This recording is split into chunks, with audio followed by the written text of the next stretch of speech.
There it is. All right, we're live. Oops. Sup? Suck, guys. Sup? Hear the echo. There we go. Wrong button. Intellectuals discuss the training of the spring for the baseball squadrons.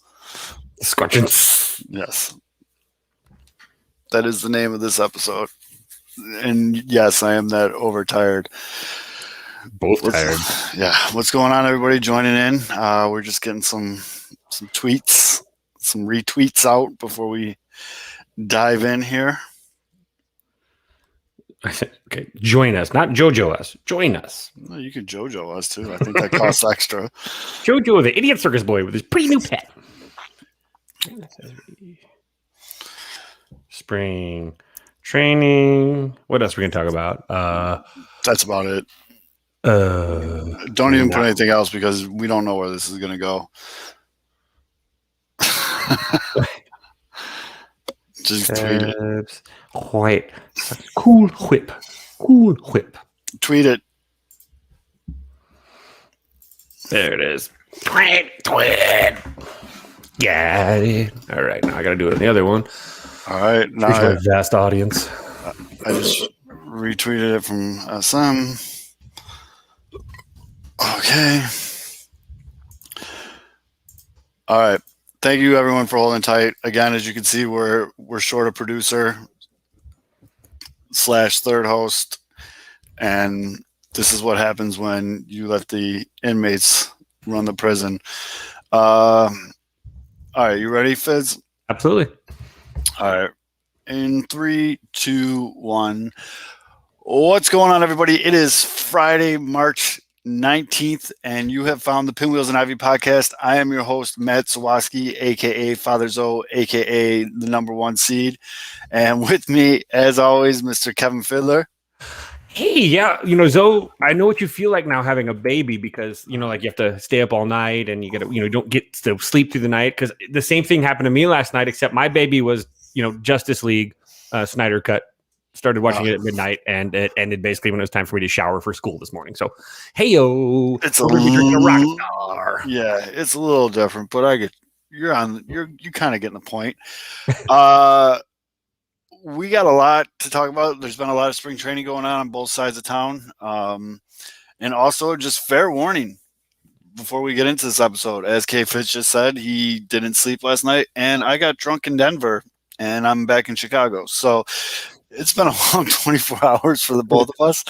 So this show probably be our best show ever. It could be. With you. Unless we're like... Yeah. As you notice, though, we do not have the third member, the man, the straw that stirs the drink here at Pinwheels and Ivy, Mr. Aldo Soto. He is finishing up the move he started last week. So Aldo will not be joining us. And if you keep seeing my head jerk to the right, it's because the White Sox are still playing the Royals as we record this. So yeah, that's why I keep looking over. But yeah, we're going to talk about spring training. We're going to talk about a lot of stuff. And as always, comment if you're watching us live on Thursday night. We appreciate the comment section. It's already starting to fill up a little bit. So we appreciate that. We appreciate all of you. And with all that being said, let's tap this keg. As always, the show is brought to you by... Hold on, let's just show you who it's brought by. It's brought to you by PointsBet. PointsBet, go and download PointsBet. Use promo code PINWHEELS when you log in to get some free money, some free bets. They'll match your stuff and everything like that. March Insanity is starting tomorrow. The playing games are actually going on as we record this. So pick your upsets. Get that. They got tons of promotions, tons of odds boost, everything going on. So yeah, definitely go PointsBet, pinwheel code, pinwheels. Promo code, not pinwheel code. It's a promo code. But yeah. Yeah. Communication skills in this podcast are going to be the kind of discussions that you have after someone pulls an all-nighter studying for their physics exam. So this is an example of the dedication to the craft, because we could easily just said, you know what, we're going to skip this week. Everybody go to bed. Aldo, finish your move. I may or may not even be wearing pants right now. I literally had to look down. Yeah, I had no. Yeah. So, again, thank you to everybody in the comment section already. Yumper, if you want to ask a bear, Yumper, you have free reign to ask whatever you want to ask. He wants to ask a Bears question. Yumper has been it's been a really tough time for Yump. Just he's been so excited about that Andy Dalton was signed with the Bears. He got really good news today when Dalton admitted to being told that he's going to be the starter. So I'm sure Yumper's pumped. Yeah, caps pumped. So he's the one guy. But we'll start out by talking baseball, and then how we usually do on this show, and then we'll go from there. But I see the Bears signing the Zoe. I don't have red hair. Not at all. He's not a ginger ninja. I don't have red hair. I might have a red beard. I don't have red hair though. That's for sure. Since we're all about facts and stats here, though, I'm gonna pull up some statistics while we do this. But so the biggest thing for me since our last show is I'm seeing what Carlos Rodon is doing, and I'm looking, and I'm liking. I'm not gonna buy the bag of magic beans right now and be like, all right, he's the guy, it's good to go. But you know what? Raylo has not looked good whatsoever. Not in the least bit. And in this fifth starter competition, this was kind of put up or shut up territory for both of these guys. And Carlos Rodon has put up. And Raylo has in turn shut up. So, yeah. I don't know. Did you get to watch any of that? The Sox game or just what Carlos Rodon was doing? Oh no, I did not. No, so yesterday's game was completely blacked out because of they played the Dodgers, one of the 19 teams that are blacked out here in Vegas. Luckily, I got to watch the Cub game. So that's the most ridiculous thing. Oh, maybe it helps if I put pitching. Hold on, where's Carlos? MLB.com. Quit reciting this to MLB. I do have to say this. I'm going to say this, and this has been a real frustrating part of spring training is that all the sites, whoever is supposed to be doing the statistics for these games, is really mailing it in. You can't get a pitch count. You can't get when you look at the play-by-play, it's if someone strikes out, it's just 3 strikes. If someone gets a hit, it doesn't matter how many pitches they've seen. It's just 1 pitch. Fly ball caught. Yeah, it's gone. It's terrible. It's like they don't even have an intern right now. I don't know. It makes it less enjoyable to look at this as a stat nerd and someone that really likes to pour over that stuff just to see trends. There's nothing to look. Things that I actually give a shit about. Pitch counts. Batters faced. They have batters faced. So I'm like, okay, 16 batters. And then I was lucky enough. Somebody said on the broadcast yesterday about Gio because Gio threw 65 pitches I think yesterday, and then came out in the 4th because I think Kyle Hendricks threw somewhere 63, 65 of that too because he had faced 15 guys and he was pulled in the 3rd. So they're just getting that. They're up in that pitch count now. So it's kind of I like to enjoy watching how much they ramp it up, and there's nothing there to see. And apparently Carlos Rodon is pitching so well that MLB.com decided not to put his stats in with the White Sox pitchers. Oh. Yep. So that was, great show, everybody. We'll see you next week. This is going fantastic. Oh my God. Oh, that's hitting. I click. Yeah, I got to click the picture. Yeah. See, I just did the same thing. So while we're looking up Carlos Rodon's stats, because I do want to get those stats. The other one, though, is Dylan Cease. We finally saw the Dylan Cease game. He pitched against the Cubs, and Dylan looked good. Dylan looked really good. Rodon's on here. I got 5 innings pitched, 2 games, 1 game started, 3 hits, 0.6 whip, 188 batting average against, 0. No, okay, yeah, here he is. The big thing though was the 5 strikeouts. Again, Carlos looked like he had a little bit of a put away pitch in 2 games. Only giving up 3 hits. I think if the season started tomorrow, which we're getting really, really close, thank God, you're going to go Lucas Giolito, Keiko Lynn, Cease, Rodon. And I don't think I'm going to catch too much flack for that because the way that Raylo looks bad.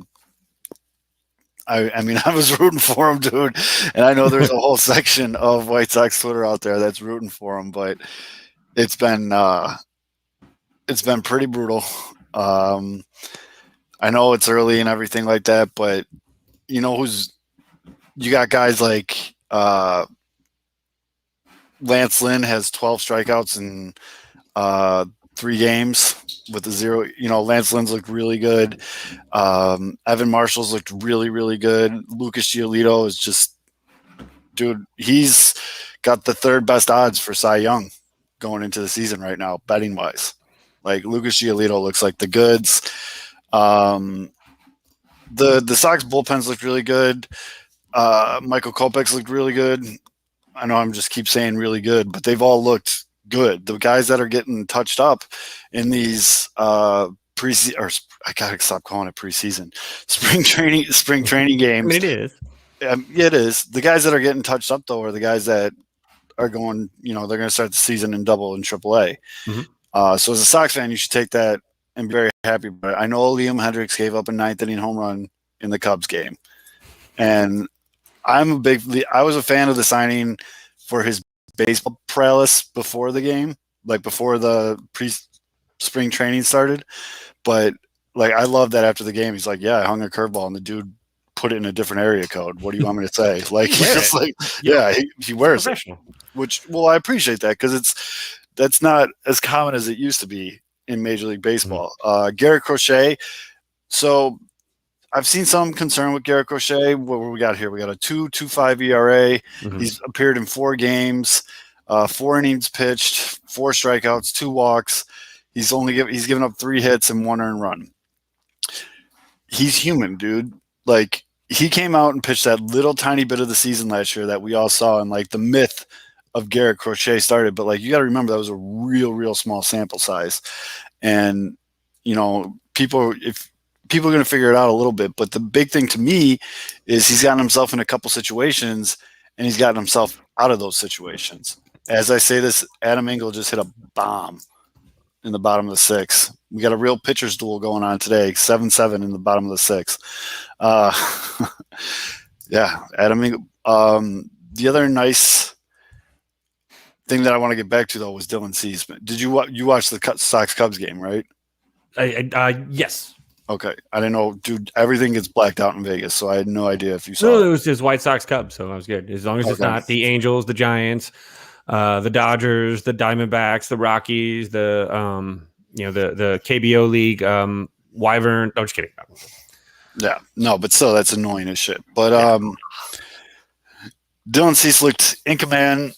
Some of the things that I noticed from his outing, though, was his tempo was sped up, which I know your infielders appreciate that. Absolutely. Hypnotize him. Right. But it also he looked like he found a rhythm and he went with it.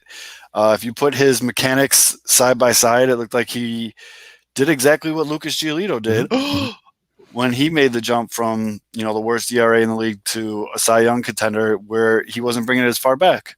And we talked about that too with his delivery, and the finish of his delivery too, how he flips that leg around, whips the leg around like Gio. And that's a concern in a sense. Yes. We talked about that a little bit in our DMs, just because he's not in an athletic position to field a ground ball. He does put himself at risk of getting, a comebacker, hot shot to the face. In fact, it was kind of cool. One of the best pitching gurus alive in the world today, his name's Tom House. If you've never heard of him, he's the guy that caught Hank Aaron's home run in the bullpen when he broke the record. He's been a pitching guru for decades. Fantastic pitching mind. He's one of the dudes that have been the huge proponent and the preacher of throwing a football for pitchers to get just as for arm strength and arm action. Mm-hmm. And so he responded to me actually on Twitter, and I got to work with him when I was in high school for a camp. He was a camp. He actually he did one of the days, so it was a pitching camp, and I got to learn from him then. But it was really cool that he responded, and he was like, "Look, obviously you prefer to have the glove up." He goes, he didn't seem super concerned with the flip and the follow through as much as the glove positioning at the follow through. If the glove's up, you can protect your face. if your glove's down, there's nothing to protect your face. You could still catch one in the ass. Oh, well, it's your butt cheek. Catch one in the shin. It's a shin burner. You'll live. Right. But you take one to the chin, you take one to the teeth. That's a little bit different. You want to make sure, you don't want to catch one in the dick either. No. Those are the two places you want to protect. Pick your poison, I guess. But there's very few things you want to catch in the dick. No. Yes. Especially what things that make it itch. You want to catch those things either. Right. But no, and so I did see a couple other people, but if it's going to get him to where I think he can be as a pitcher, you got to go with it and, kind of roll with it a little bit. I mean, I would rather, I'll roll the dice. It's not harmful for him physically, other than protection wise. Like, it's not like he's using the inverted W to hump up a little bit, which does damage to the elbow and the shoulder. Like what, the Mark Pryor, Kerry Wood, that I don't know if we've talked about that on the show before, but it's called an inverted W. It's that last shrug. Strasburg did it too before he blew his arm out. And it was proven to actually be very detrimental, just to hump up for an extra 2-3 miles an hour. It looks like an inverted W, basically. It's an M, but it's a W. And it's like a vulture. Yeah, it's like this last twitch thing, and that's bad. But what he's doing with his follow through has nothing to do with his arm. And so that's more or less just trying to get around a baseball. And again, other than protection, you want to see him modeling and emulating Giolito. I mean, you want to see him do that. And and this is the whole point of having veteran guys like that. You take a young pitcher and you say, hey, this is what's working for me. Why don't you give it a shot? Maybe they were just messing around in the bullpen one day. Let's try. I'm going to try. Or maybe he was making fun of them. I don't know how that came about. He could have literally, Cease could have been in the bullpen going, hey, look, here's my Gio impression. And they're like, oh, dude, that looked good. He's like, yeah, it felt good. Hold on. Let's try that again. And all of a sudden he realized, hey, maybe I should try this. Or maybe it's obviously, it could be Katz, who's obviously been working with Gio since he was in high school. The breaking ball looked really good. We all knew Cease had that. The big thing was the fastball. The fastball was being located, and it looked really. I was very happy with the very limited what we saw of Dylan Cease in that game against the Cubs. I mean, I know it wasn't the full Cubs lineup, which you rarely get in mid-March in spring training, but he struck out Wilson Contreras. He faced some regulars, and it was good. Mailman Jack asks, how come today was the first Cactus League start for Dallas Keuchel? It's because Keuchel's thrown a shit ton of innings leading up to this year, and he's earned the right to be like, we know what we got with Dallas Keuchel. Veteran, man. Yeah, turn him loose. We're not too worried about it, and Nathan. We're getting there. We're gonna get there. We're gonna talk about Jake's outing today too. Yeah, we're gonna talk about yesterday's lineup, putting up 8 runs against. That's the Ivy part. See, it's the pinwheels and the Ivy. It's a clever. We gotta follow the pecking order. Clever play on words here. We're gonna get there. We'll get there. The only other real thing, I mean, the White Sox hitters, I'm good with what everybody's doing right now. It's kind of dope seeing the latest addition, Billy Hamilton. They signed him to a minor league contract. He played his first game against his old team today against the Royals, and he went 2 for 3. But the biggest thing was he was stealing bases, and he could easily be that speed guy. And I mean, he turned a walk into a triple, and then basically got home on a wild pitch. So it was like basically a home run on a walk. The only thing I want to mention too and we could switch over to Cubs, or we can talk about whatever the fuck we want. Because, sir, I have a microphone, so you will listen to every word I have to say.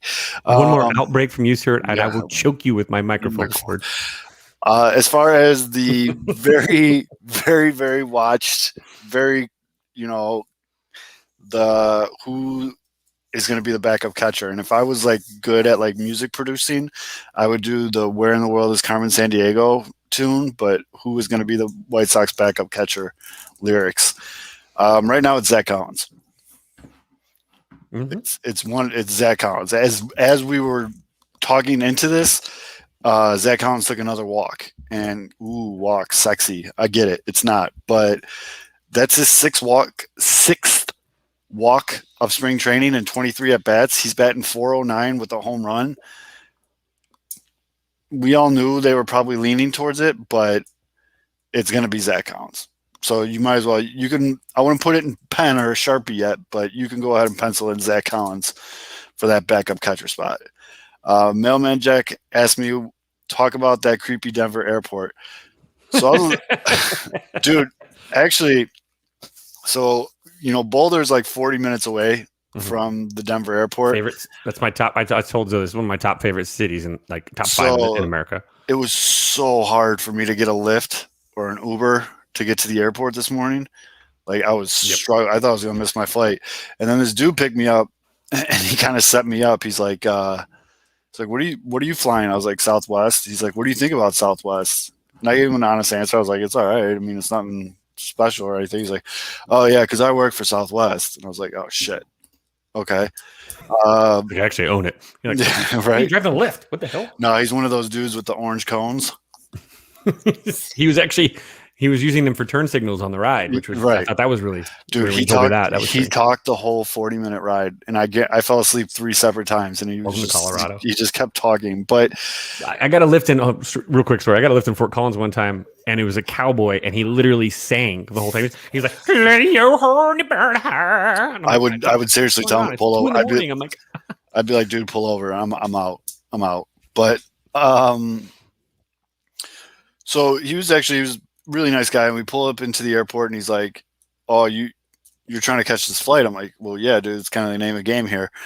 He's like, well, here, I'm going to take you to this door, and shots fired. And he's like, you just go right through this door, and it takes you right to security. You don't have to do all the other shit. I was like, all right, cool. But as we're pulling in, Denver's airport's got that like purple horse with the red eyes or whatever. Like, you know what I'm talking about, right? Like it's their famous like statue at the Denver airport. It's a big like Mustang that's like bucking, and it's got like these beady red eyes, whatever. Mm-hmm. This dude, we're pulling out, and he's like, I go, oh, there's that famous horse that you hear about. And he's like, he goes, yeah, a couple weeks ago, some dude brought a bunch of guns and was trying to shoot it. I was like, shoot the statue? He's like, yeah, he started shooting at the statue. And then he climbed up there and he was like trying to shoot it. And then he started like shooting at cars from there. I'm like, when did this happen? When did this make the news? He's like, I don't know, man. He's like, it was like another day in Denver. Yeah. And he's like, yeah, it was really crazy. I was like, well, people think this this airport is haunted. He's like, oh, it's definitely haunted, man. He's like, I've worked there for like 20 years. It's haunted as shit. I was like, all right, thanks for the ride, dude. I'm going to go try not to die. And yeah, we'll see you later. But yeah, that's about it I just saw security, and then I sat down and made that one video for the 108 tourney, and then I nodded off until it was time to nod off on the plane. Isn't the trip landing there, by the way? You basically just drop out of the sky into like a nestled little valley over the mountain. Like you come in the mountains and you're like, gonk. I'm so used to it though. Like that's basically how Midway is minus the mountains, except the mountains is Cicero. You just plop over Cicero Avenue and just dump in. I get $29 flights there. It's like a less than an hour flight. That's one of my favorite little go-tos. Yeah, I mean, Boulder, highly recommend. Fort Collins too. If you like beer, Fort Collins is your place. I mean, that's where New Belgium's at. That's a great place. And then they have a bunch of places like the Golden Monkey, I think it is. We ate like kings all day yesterday. All I did was eat different variations of meat and drink bourbon all day. It was a good day. Rough morning makes for a rough afternoon. You say you went to you went to the steakhouse, right? Yeah, steakhouse no, that was dinner. We went to some place. They had a place. It was actually called West End. I know we got one in Chicago on Madison, but you went to the West End? Yeah, we went to West End. That's the place I told you to go to, where they have the giant wings. That's where I said go get a pappy. That's the best place. That's right at the end of Pearl Street. That's my. I left my DNA all over Pearl Street. I'll just say that. Ooh. Not that way, but from my belly. No, yeah, we went there. We didn't get wings though. I got a beef brisket, and that was awesome. But that's when we started bourbon, and it was just like bourbon the rest of the day. And good list. Yeah, a real good list, real good stuff. But I am one hurting. Yes, Yumper, you are correct. I am a little bit hurting right now, as you could tell. As you could tell, me and Kevin are both like way quieter than we normally are. It's just, but yeah, the teacher's tool. Yeah, I'm not doing that because after this show, my ass is going to sleep. I got to school today. We're back in in-person learning, and it was wonderful to get back into my classroom, but to do the Zooms from my classroom. Except the internet went out at our school on Tuesday and hasn't been there. So I've been sitting in my classroom with no internet, with only a phone for 2 days now. That's cool. I feel like the South Park episode. We're going west for tomorrow. You got internet? Yeah, right. You got internet. So I've gotten to do a lot of reading. So yep. I'm not going to read this out loud so it doesn't go onto the recording, but there's a reason why I'm still awake, and it's because of treats that were brought home with me. Yeah. You gotta like those. Them little gummy bears are fucking tasty. The only way to fly, man. Yeah. The only way to fly. Yeah, dude. For me, for the nerves. That's pretty much it for what I got for the White Sox right now. What did you think? What do you think about? Again, we talked about this in the chat too. That Vaughn got to see some really good off speed the other day. And I know Vaughn, the big thing about him being a mature hitter, I love that he got to see that, and he was a little bit humbled in that sense. He got to fail a little bit because he swung and missed on one, and he got burned on when he buckled on one. He got punched out on a call too. Who was that pitching? Musgrove. Yeah. And it's good because he sat the next day. Was the next day he sat, and I think I can almost guarantee you that he rolled into the cage and said, "This is I'm here for this. Let's work on this today. We're gonna." And I love the idea of just the development part. So, but also Musgrove shit was nasty. Dirty. It was. That's what I'm saying. You get to see the dirtiest of the dirty. 12-6, and like you said, I think humbling is the right word for it. It was good. It is. I think that you hear about it all the time, where players say like, "This was my welcome to the bigs moment." I feel like that's not the moment, but I think that's gonna like play a part of it. To like Vaughn probably took that and was like, I'm not at Cal anymore. Like this is fucking that is filthy nastiness. It's either one of those pitches or a pitch that comes in at like 101 and buzzes the tower. Yep. Both of those are like come to Jesus moments. Like, oh God. Shout out to Musgrove though. I love what that guy did with his career. He was the opening day starter for the Pirates last year. Mm-hmm. He was a good player on a shit team. Sorry, Chasen. And Jason's now a good player on a shit team. So. Right. There you go. But he was able to find his way to San Diego, and now he's going to be an integral role in a perennial World Series team. And that was 2 big words in one sentence. So fuck all of you. I pronounced them all right. It's impressive right there. So, this is a very good point. Sorry. I know whoever said they want us to talk about the Cubs. Give me another minute. We'll get there. Yeah. So this is the time. It's the time when Rick Hahn likes to throw those extension dollar bills around, preferably to guys that have never seen an official Major League Baseball pitch, and it usually works out very well for the White Sox. It is Rick Hahn extension season. It's officially there, and there's been everyone just kind of assumed that Eloy. Everyone's just assumed that. They're going to do it with Vaughn, and then you didn't really hear anything, and it's just kind of going along. But when James Fox starts talking about rookie extensions, that's when you start. James Fox, if you don't know him from Future Sox, dude does not miss when it comes to shit like this. Like he was on the Robert extension, he was on the Eloy extension. Like this is like his fucking wheelhouse, and he started saying it's something to pay close attention to. That's why I'm paying close attention to it. So I think the Vaughn extension happens. That's 100% gut feeling. Rick is really good at this. Literally, as I'm saying this, Eloy, who did it 2 years ago, just ripped a base hit, and then Robert just ripped a base hit. So I mean, these become extremely team-friendly deals. He also said all winter it wasn't happening. I know, but shit changes, man. You got to remember when, especially something like that it's so fluent. Like someone could have told James's source or whatever could have told him like, "Hey, they're not going to do it." And then with COVID, with the way he's performed in spring training, with all that, dude, you got to give him some wiggle room to change it up. Because then if his source, who's been very right in the last 2 years, tells him, "Yo, this Vaughn thing's going down," then I believe him. I have no reason not to believe James. James is a good dude, by the way. And then Giolito, ooh. See, people are very everybody wants this Giolito extension. I want this Giolito extension. I never want to see Lucas Giolito wearing another uniform. I know that's a very tall ask in 2021 where players jump around like crazy. Mm-hmm. Giolito still has what, like 3 Rick or Alex fact checker. He has what? Rick. I was thinking about Rick Giolito. He's not here. I know. Or Alex, are you here, Rick? Fact checker Alex. And believe me, your first paycheck's in the mail. Totally. Wait, you get paid for this? Anyways, he I think he's got 3 years left on his current deal. So 3 years. Boom, nailed it. Thank you.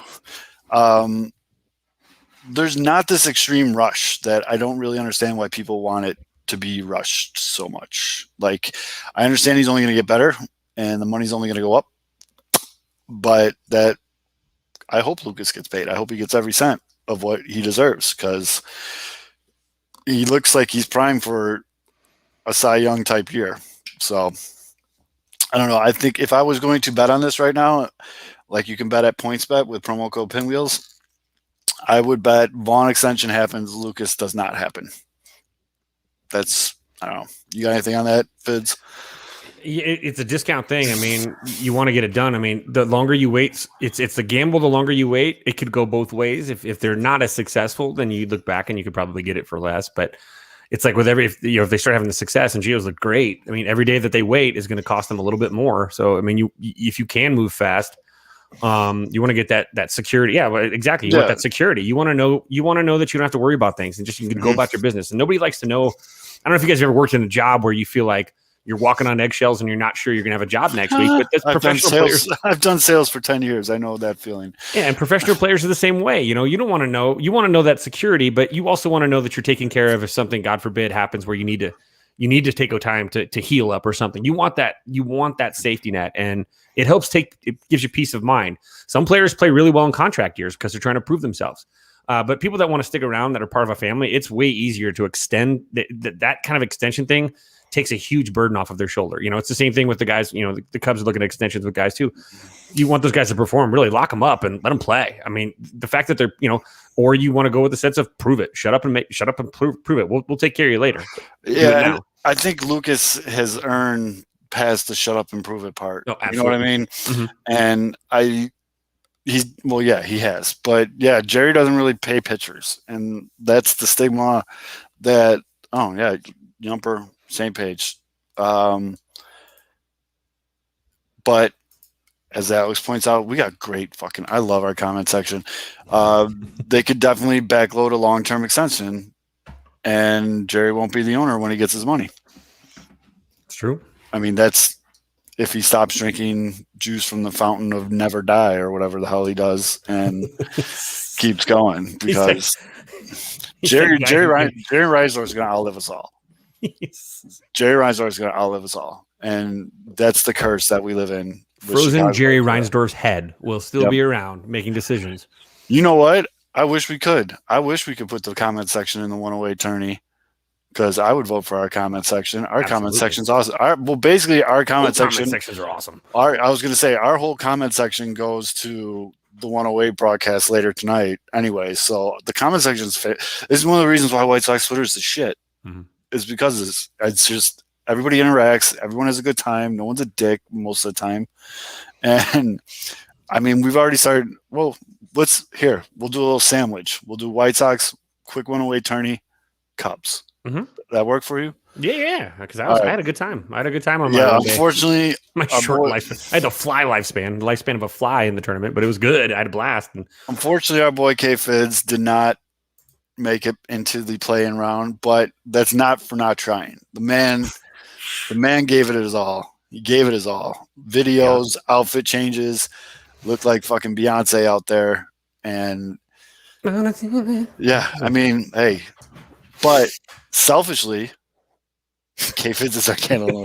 Selfishly, after I was upset that you didn't get it, I was also happy because we lost a contestant, but I gained a campaign manager. It's true. And I think my round starts on Friday. Right. So if you're listening to this, go to from the 108 and vote for Matt Swatsky, aka Southside Zoe. I think they're using my my government name. I think it's going to say Matt Swatsky on there. I've But already researched your opponent. He is a 6-time Sox Math winner. So I don't know who is my opponent. I don't know.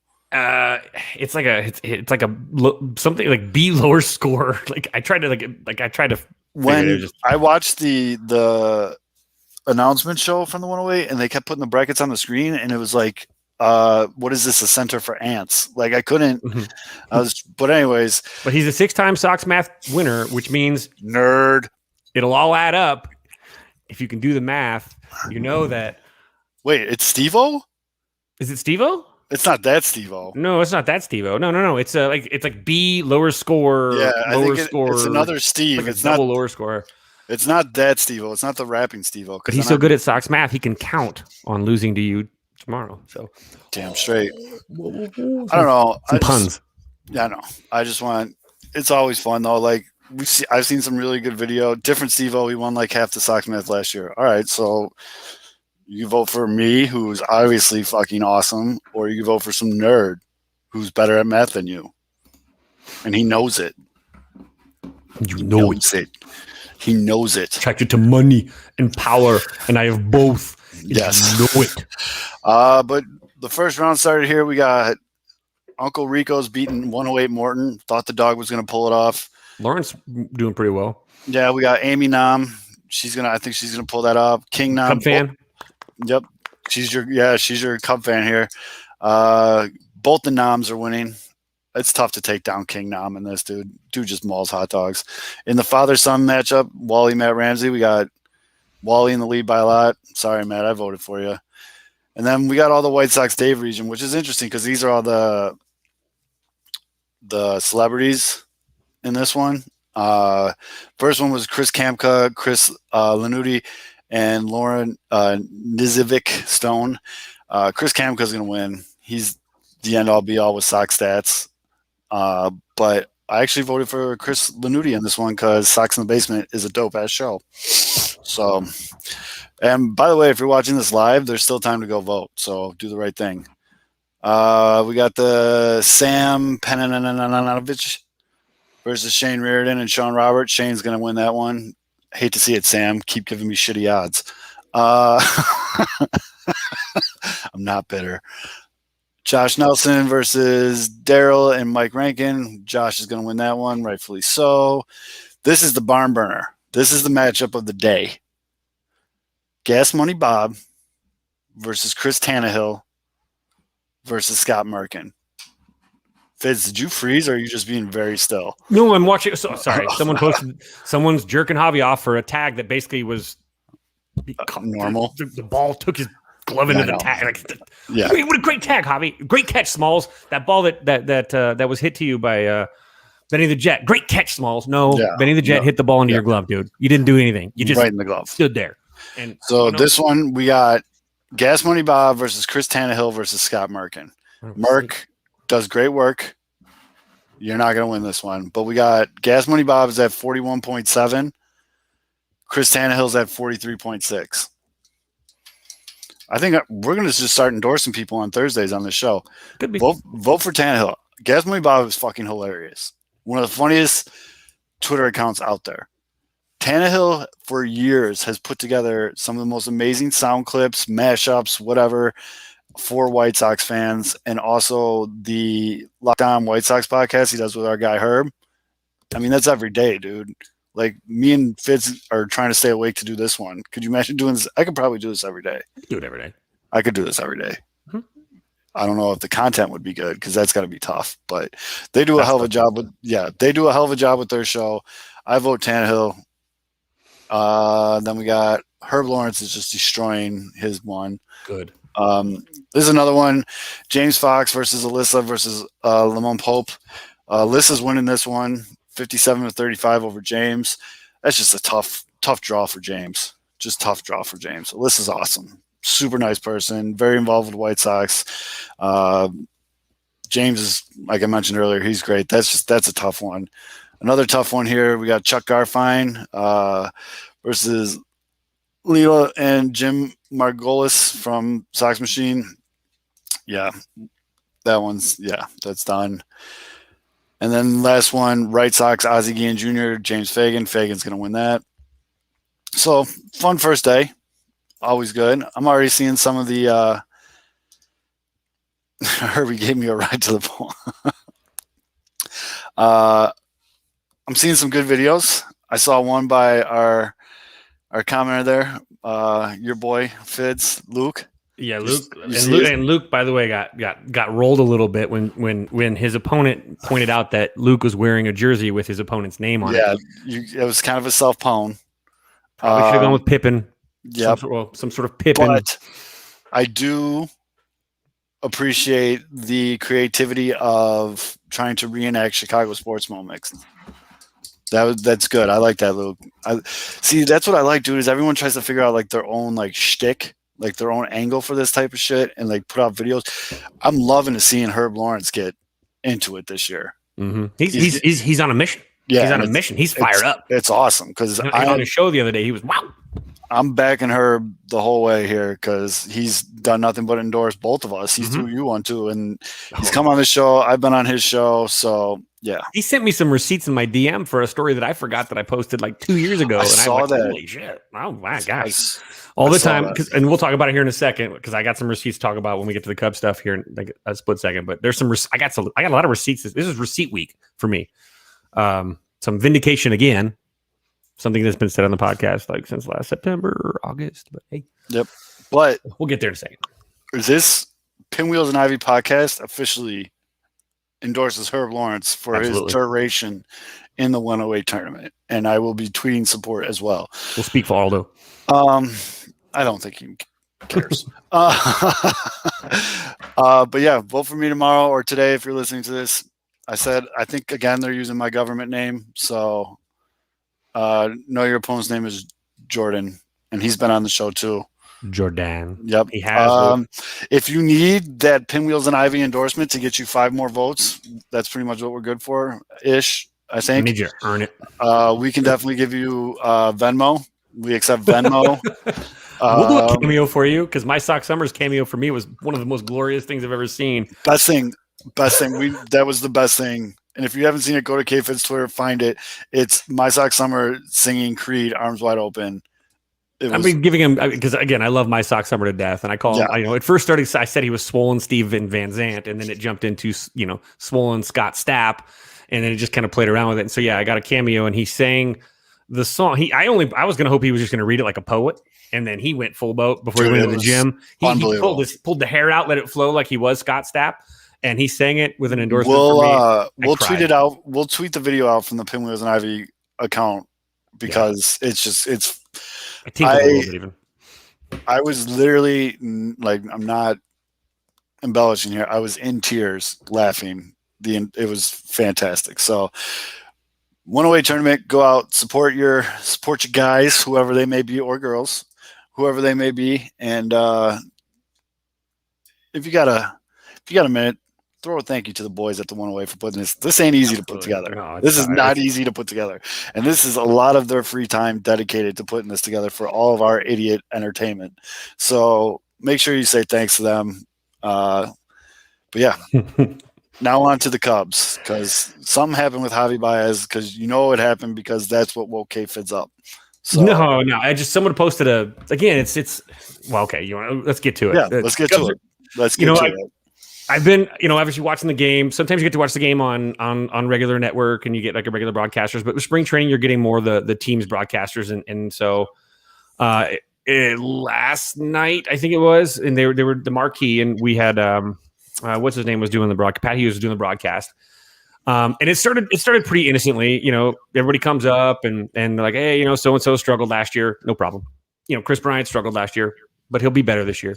Anthony Rizzo struggled a little bit last year, but he'll be better this year. And then Javi comes up and it's, Javi really struggled because he didn't get in-game replay and the fans weren't in the stands. And so he really had a hard time last year. All of a sudden it was like excuse making central. Just all of a sudden, everybody else, they come down the line, like they'll just be better this year. But all of a sudden Javi, look, it's not Javi's fault that Javi didn't play well, even though Javi has admitted to not showing up prepared for work multiple times. Let's make excuses for the guy that actually has no excuse. Okay. Because I'll tell you this. That's fair. I want proof that Javi Baez actually watches in-game replay. I call bullshit. Sorry. So That is a problem. So anyway, in the game, yeah, they're making it every time he comes up again. Oh, you're talking about it. I mean, I think Pat Hughes brought up at least 2 Javi at bats. One when he rolled over a pitch that was 12 inches outside, and then another one he popped straight up and yelled "fuck" in front of all the kids, and then threw his bat towards the dugout and didn't even run to first. He stopped halfway and just. I do that at 16. I do that at 16 and stuff all the time. It just happens. I know, but it was just and then of course there was a play and god dang, Wilson Contreras has done this a few times this spring. Like last week there was a ball that Wilson had to get around. It was on the inner half, his glove hand side, runners moving, and Willie does a great job of getting around the baseball. Quick pop, and he gets that quick pop to second. Ooh, perfect throw. It was perfect. Ooh, runners banged. No one says what a fantastic job that Wilson did getting around the baseball and getting rid of the baseball on that exchange. No. They're like, God, what a great tag by Javi. I'm like, the throw was literally on the bag. Yeah, if he kept his glove there, he's out. Let me pop in real quick. Because of the show, I loosely pay attention to the Cubs way more than I have in years past. I've admitted that a million times. The 3 Cubs players that stick out to me right now, Jock Peterson, obviously, your boy Nico, but Willie Contreras is having a fucking good spring, dude. He's having He's having a really, really good spring. He's batting what, 348. He's gunning people down. Like Willie Contreras looks like an all-star catcher right now. Sorry, I didn't mean to cut you off, but I like to give a little outsider because I know we got a lot of White Sox fans in the comment, but like those 3 have really, really stood out to me. And yes, the Jock Peterson stuff stinks. It still hurts. It still hurts a little bit. Okay, it hurts. And that's what pisses me off. Though. That's why I get upset about this. Is you take the shine off of what Wilson did, the most amazing part of the play. You're too busy talking about the most routine freaking thing that you do as a player. Catch the ball and put the tag down. It's not that hard, okay? But it is hard to get around a baseball that's glove hand side trying to get quick pop time down to second with a runner moving on. It's just not the same thing. And so I don't hate Javi. I do think that in that clubhouse, I'd like to see a poll of how many people in that clubhouse actually like Javi, but we'll see. But I do like to. I just don't like that. You take the shine off of one person because you're too busy blowing Javi on things that are routine. It's routine, and then people post stuff like, "Oh, just another Javi routine play." Then why are you posting it on Twitter? Do you post every routine ground ball on Twitter to talk about how great job fielding a routine ground? No, it's routine. It's routine. It's a catch. Again, like I said, it's like complimenting Smalls for catching the baseball hit by Benny the Jet. Yep, I told him stick your hand up, and he hits it into his glove. This is the whole thing. This is again, and Javi's team's working hard. Javi's team's working hard for this contract. They're in everybody's ear. They're all in the corporate media stuff. Oh yeah, we're definitely negotiating via Twitter and shit. Oh, absolutely. And on the broadcast too, though, they're pushing more narrative than the other two, Rizzo and KB, because you know what? I think that's just not how they work. But Javi, I feel like I know it sounds bad. And we always say this as coaches: the loudest, the flashiest, the person that's the look at me person on the field is usually the least confident person out there. Loud teams don't have faith. Loud teams get loud because they don't have confidence in their own ability. Yeah, it's like a fight. It's the dude that stays quiet when there's a brawl. That's the guy that's going to beat someone's ass. Not the dude that's not the guy saying. The guy saying, let's fight. No, the guy saying, let's fight. Every time he says, let's fight, the guy that's going to really fight, let's fight. You're pushing the face. Come on, bro. You want so? Let's go, bro. And then it's the guy that's it's the guy sitting in the corner finishing his beer, putting it down and getting up and then knocking someone's teeth into the back of their head. That's the guy you worry about, not the guy that's chirping all the time. It's just, and for me, it's just tiresome. And yeah, do we really want to pay up? Do you really want to pay a 6-hole hitter $200 million? Come on, because he tags cool. He's a very good defensive shortstop. He I have no problem there. He does, though. He is a guy that has admittedly not shown up prepared. I don't pay someone $200 million if I know that in the past they have mailed it in multiple times. And the thing that pisses me off the most about when he talked about how he checked out is he lumps everybody else in the team in the locker room with him saying, we all did it. And they're all looking at him like, motherfucker, I didn't do that. That's you. Don't put me in your basket. That's your basket, bro. Mm-hmm. And that's the thing is he lumped everybody in the clubhouse saying that everybody mailed it in. No, they didn't. People were playing through injuries. You were the jackass that was showing up and not even stretching and going out and getting loose in the 5th inning. That's not goo. So anyway, that's the stuff that you can see it really ramping up because remember, Javi he had an ultimatum. I am not negotiating past spring training. So the Cubs are like, oh, fine. All right, cool. Bye. And now it's, well, I will negotiate past spring training. Oh, really? It's like Bad Santa when he's like, what are we going to do? Let's go 30-30-30 or whatever. He's like, half. 60-40, half. 55-50, 55-45, half. And that's what it is with Javi right now. Javi should get a 3-year deal, maybe $15 million a year with maybe an option 4, but you got too much depth in that organization at the shortstop in the middle infield position to pay anybody long-term. Like Ed Howard is on the way. Christian Hernandez is on the way. There's just too much talent. I'm sorry, but we will forget Javi Baez when those two dudes are ready to go. And I'm telling you right now, and I don't mean that as a Javi. It means how good those guys are. It's not about how Javi's not bad. Javi's a very good player defensively. He does grade out as kind of an average to a little bit above average major league hitter, but his numbers, when it comes down to it, he's got his WRC plus is like 101. That's like an average major league hitter. Is Javi Baez the most two outcome hitter in baseball right now? Yep. That he chases. You don't give that guy $300 million. I'm sorry, especially when he's not doing the good outcome. He's batting like 239 in spring training right now. Like, I know it's spring training, but still, it carries over from last season. Yeah, and I want to make sure. Get out. Andrew Vaughn. Yeah. Far too. He just fucking destroyed that baseball. Somebody worked on off speed, just like we were talking about. But when you get this, you look at, again, we'll move on from Javi. Javi's having a decent spring. He hit a bomb the other day, but I do want everyone, you do need to look at who they're hitting these home runs off of. If you're hitting a home run in the 6th inning over the last 2 weeks, guess who you're facing?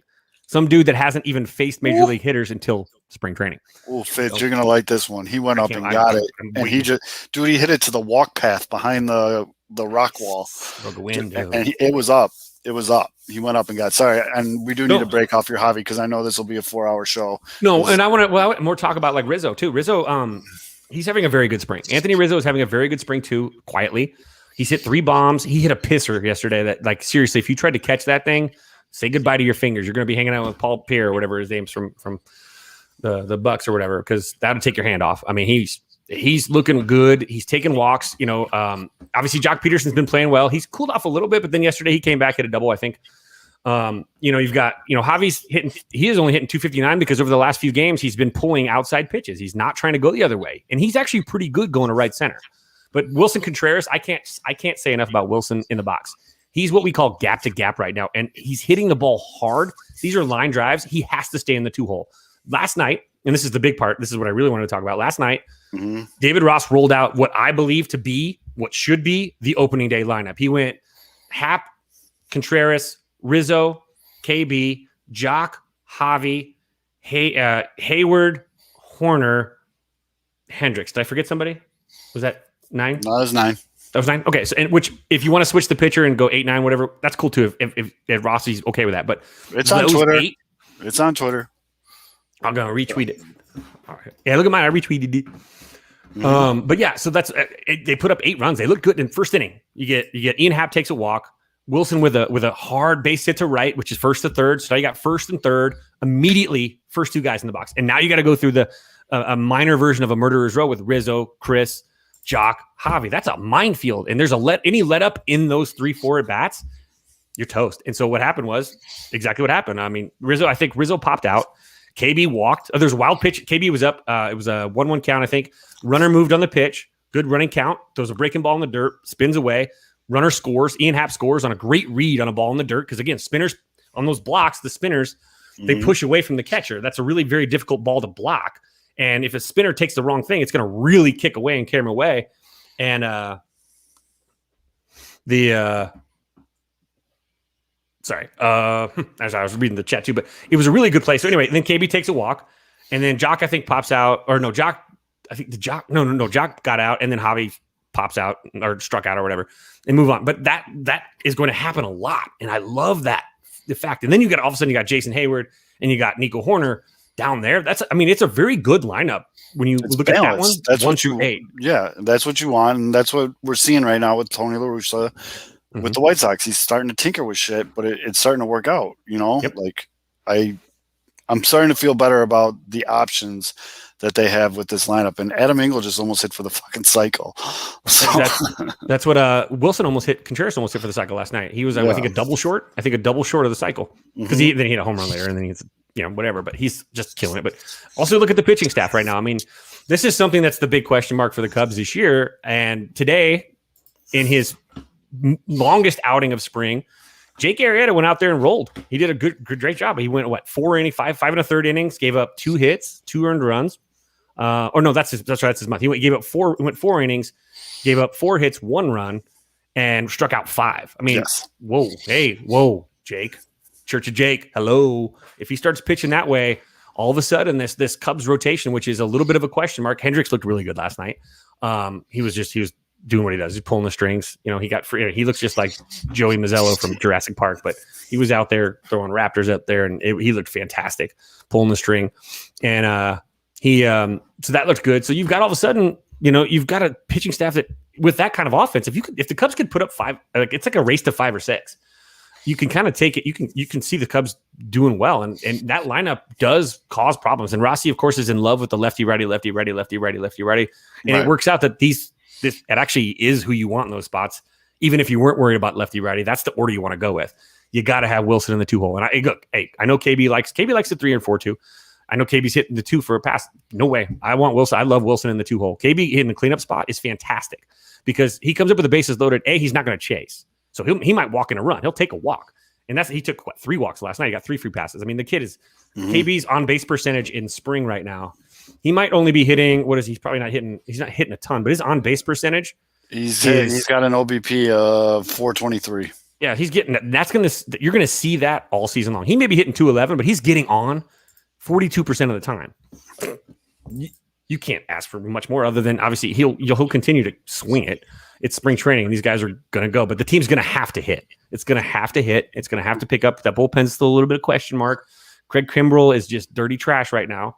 So that needs to kind of fix up and get those risps. Yeah, that's what I'm saying. I even told this to Yumper. The criticism of Chris because his RBI total in the 2 hole where he had basically, I think last year he had 24. Come on, guys. Be better. 24 at bats with runners in scoring position last year total. That should be 100 RBIs. Yep. What's wrong with you, Chris? You didn't drive in 30 runs? That weren't there. So now he'll put him in the 4 hole. He'll drive in 100 probably. And what's your next critique? So he'll have a better sample size and he'll be better. But Kimbrell is God. Yumper, you asked about Kimbrell. I mean, geez, Pete, man. Like, we thought he figured it out last year. He's got a 2.73 whip. Opponents are hitting 500 against him. He's given up 9 earned runs in 3 2/3 innings pitched. His ERA goes down when he gives up 4 runs in an inning. So that's not good. No good. Not good, Bob. So that's going to be a big issue. And if he can't get it done, you got Jeffrey sitting out there, man. Jeffrey's sitting out there because his stupid former agent got him banged out from Washington, and he's just sitting there. Cubs need to give him a call. They need to take him in at least and talk to him and see what the deal is and get his side of the story because it sounds like the Nationals just unilaterally heard from this idiot agent, by the way, who's got terrible dandruff, by the way. Nice pictures tool bag at the airport. Maybe get a lint roller, perhaps. You look like you rolled around in like on the carpet. But that guy is like a total turd bag, and he goes out there and he basically nosedived Jeffers' position with the Nats. Now he's just sitting out there. He's a quality pitcher. So I think the Cubs need to at least kick the tires. But, that bullpen's going to be a problem. If Kimbrell can't lock it down in the 9th, how much can you wait? Because even in April, games count, man. You lose, you blow 5 saves. I mean, I think 2 years ago, 2019, the Cubs blew like 5 saves in April.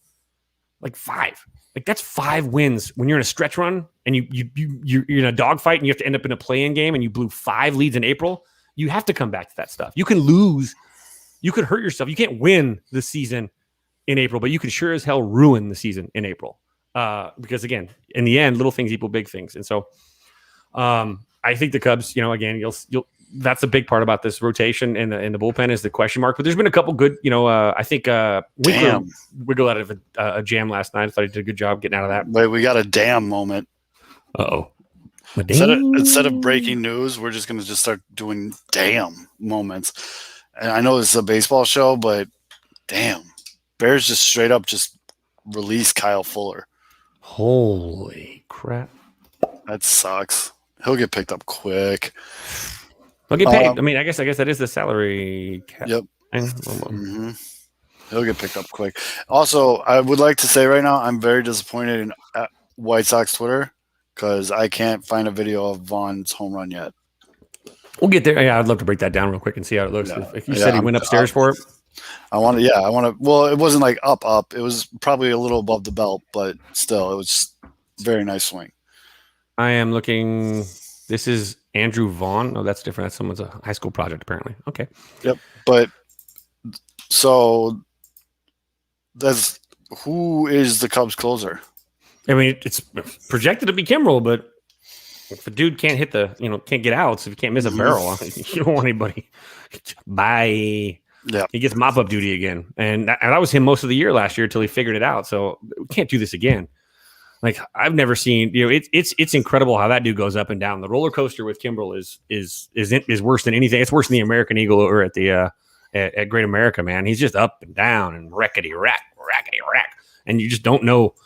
Wick, Rowan Wick. Go with Rowan Wick. I mean, Rowan Wick's been good in some of those high intensity situations, and that's what you need.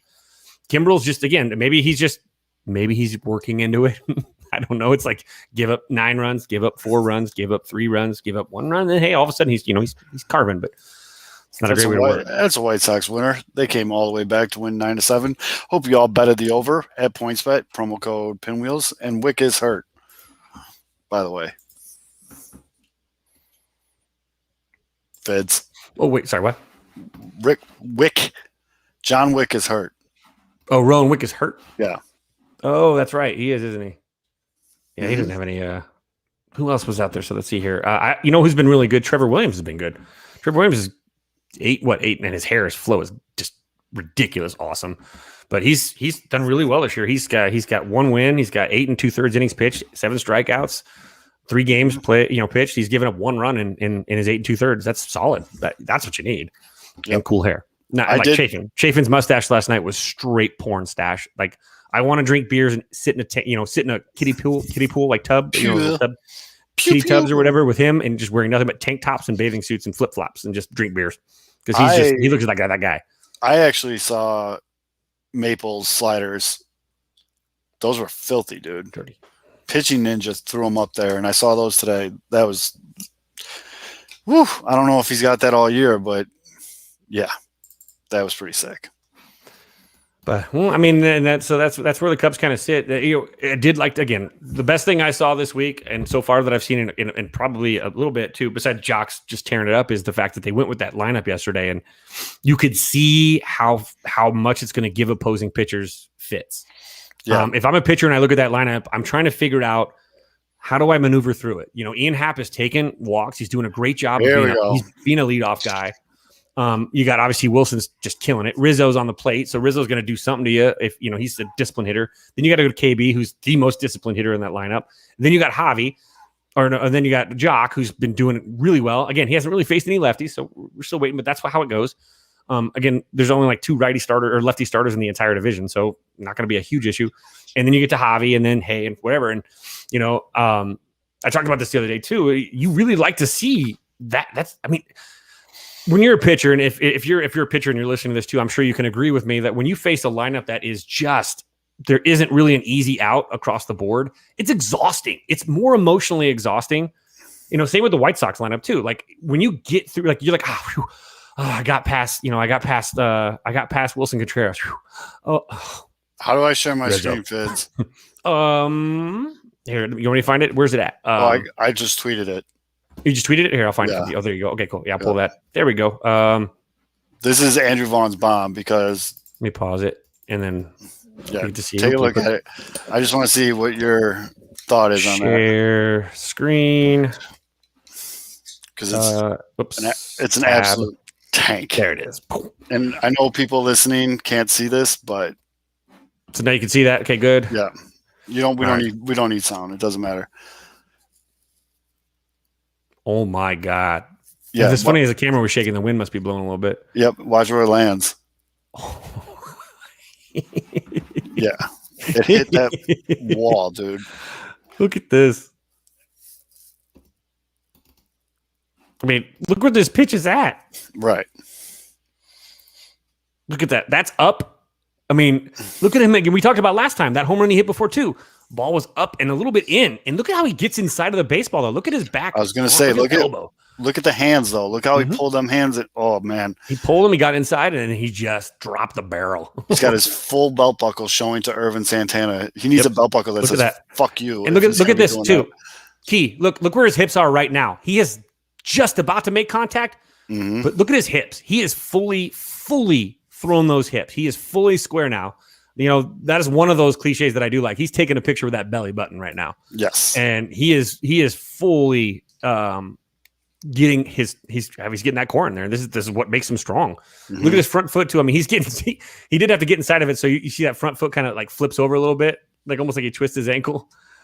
Like you see the bottom of his cleat just because look at his left foot. Yeah, because he's spraining his ankle because he had to get inside the baseball. All that torque from his hips, just the body goes with it.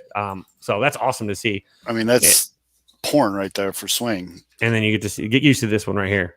Yep, just boom. Don't get used to Reynolds, but yeah, business as usual. Yeah. Business as usual. Yeah, he just knew he did his job correct. And I wish we put 500 down on Vaughn Rookie there. That was not us. Matty Mitch, that was not us.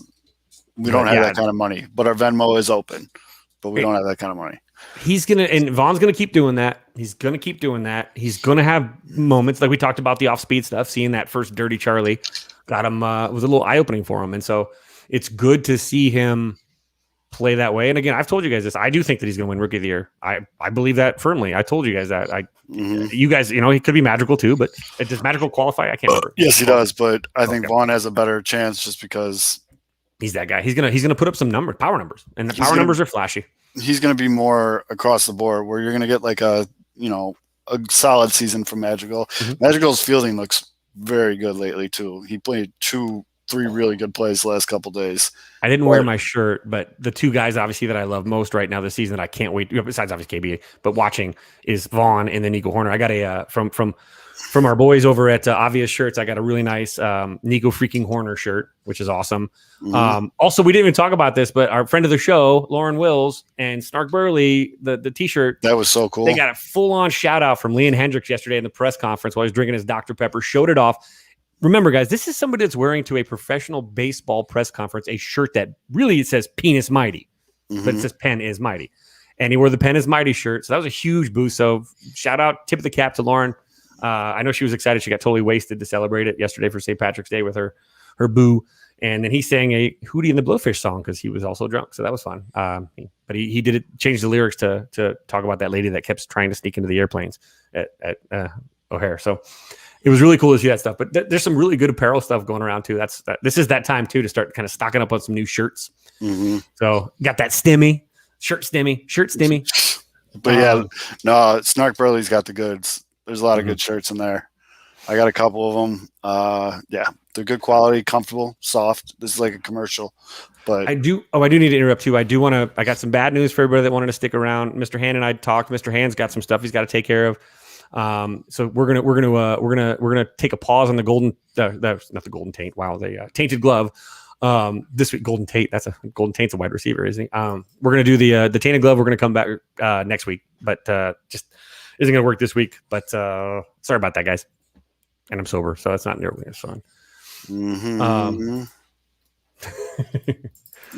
But again, looking at, we got the forecast now too. So this is something I really thought was important to look at as well, is that the pitchers are now ramping it up, right? They're throwing 65 pitches an outing. They're pulling them around there. The next start, I looked at Gio's schedule and I mean, it actually aligns with Hendricks too. Those guys are going to be the opening day starters. They're throwing 65 yesterday. They're probably going to throw 75 in the next outing. And then they're going to really try to probably start set. They have to, there's probably maybe 2 starts left for each if they're going to be the opening day starter. So you're looking at maybe one good push. So you can see how he can maybe go 75, 80, get that soreness to feel what it feels like. And I think they'll be really cautious with him, and he'll have like a short stint and then opening day. So they're going to really start. It's exciting the fact that they're now starting to get to the point. Each team is starting to set their rotation for opening day. We're that close to opening day now, where the pitchers are starting to get their work in based on where they're going to show up on the regular season. Their first regular season starts. We're that close now. We're inside of 2 weeks, right? Today's the 18th. So April Fool's Day, we're 13 days, right? 13, 14 days. Or is it 2 weeks from today? Is it? Hold on. What is the 18th? Come on, dude. I don't do math. No, it literally is 2 weeks from today. We'll be doing our opening day special, which we just made up right now. Of course, I drive on Tuesdays. Yeah, try about it. Yep. So 2 weeks from today, we will be doing our opening day show, which again we just made up right now. But it'll be awesome. We'll figure out something cool for it. And I will be in Cabo, so I'll be doing it from a beautiful paradise. You're gonna still do the show while you're in Cabo? If I can, sure. I mean, if my girlfriend won't let me, then no. But Yeah, I was gonna say, gotta check in with the boss. Yeah, don't get the push hotel Wi-Fi though. Fuck that. I mean, we're paying. Yeah, we'll catch every other word you say. But I'll be like, excuse me, hold on real quick. Will you feed me those grapes? Feed me. Feed me the grapes. We got a fanner. Someone's fanning me. Rubbing my feet. But, I'll be I'm going to Cabo. What do you think? I'm going to be not sloppy? Come on. I'm probably deported. I mean, I'm get out of Mexico, sir. I'm okay. Pretty sure you can't be sober in Cabo. That's like not even like at breakfast. I just don't want to be human trafficked. I'm a little more concerned with being human trafficked. Please don't do that. I will be staying at my friend Pablo Escobar's house. No, it's not. That's when I go to Medellin. This I'm going to be staying with my friend. I can't remember. I was trying to be smart ass. I can't remember. But anyway, it's a pretty cool place we're going. But I'm going to be watching opening day from Mexico. So that'll be, I hate to say this, that'll be the furthest outside of the country I've ever been. Sad. We were supposed to go to Italy last year. We were supposed to go to Italy last May. And then. Yeah. I mean, shit happened. But all right, everybody. Thank you for tuning in. Thank you for me and K-Fids for not passing out. This was like the sweaty balls edition of this show. Like sweaty balls. Make sure you vote for Matt Zaleski and the 108 tourney. Mm-hmm.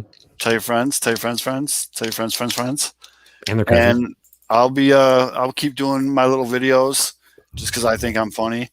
And I had White Castle for lunch. I just burped. That was a bad idea. Sorry. That I can smell that just off the description. Scratch and sniff the screen, guys. All right, everyone, be good to each other. Hopefully, none of us get cut by the Bears, but they're cutting everyone right now. So, hey, at least baseball is about to start. What makes you think I won't cut you? All right, guys. Love you guys. We'll see you next week. Bye. Bye. Although, stop recording. Meow. Meow.